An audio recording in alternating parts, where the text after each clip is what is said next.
మీరిద్దరు సంతోషంగా గడిపిన రోజుల్ని మర్చిపోయారని మాత్రం చెప్పకండి. నేను నమ్మను. మీకు కోపంలో ఉన్న మాటలు గుర్తున్నాయి, ప్రేమతో గడిపిన క్షణాలు గుర్తున్నాయి.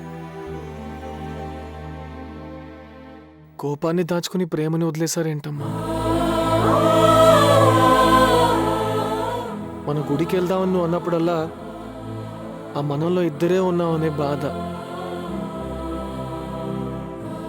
మనం భోజనం చేద్దాం నువ్వు అన్నప్పుడల్లా డాడ్ ఆ మనలో మనం ఇద్దరే ఉన్నామని బాధ. మనం అనే పదంలో ముగ్గురు ఉండాలి కదా, ఇద్దరే ఉంటున్నాం ఏంటి?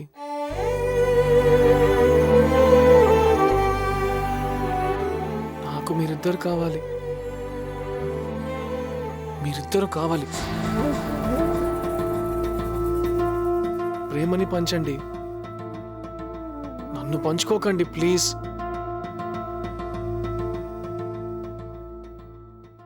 ఎవరికైనా ప్రాబ్లం ఉంటే అమ్మ నాన్న దగ్గరికి వెళ్తారు.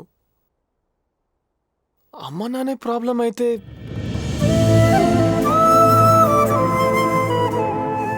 మిమ్మల్ని చాలా ఇబ్బంది పెట్టాను కదా, ఇంకెప్పుడు పెట్టను. సారీ.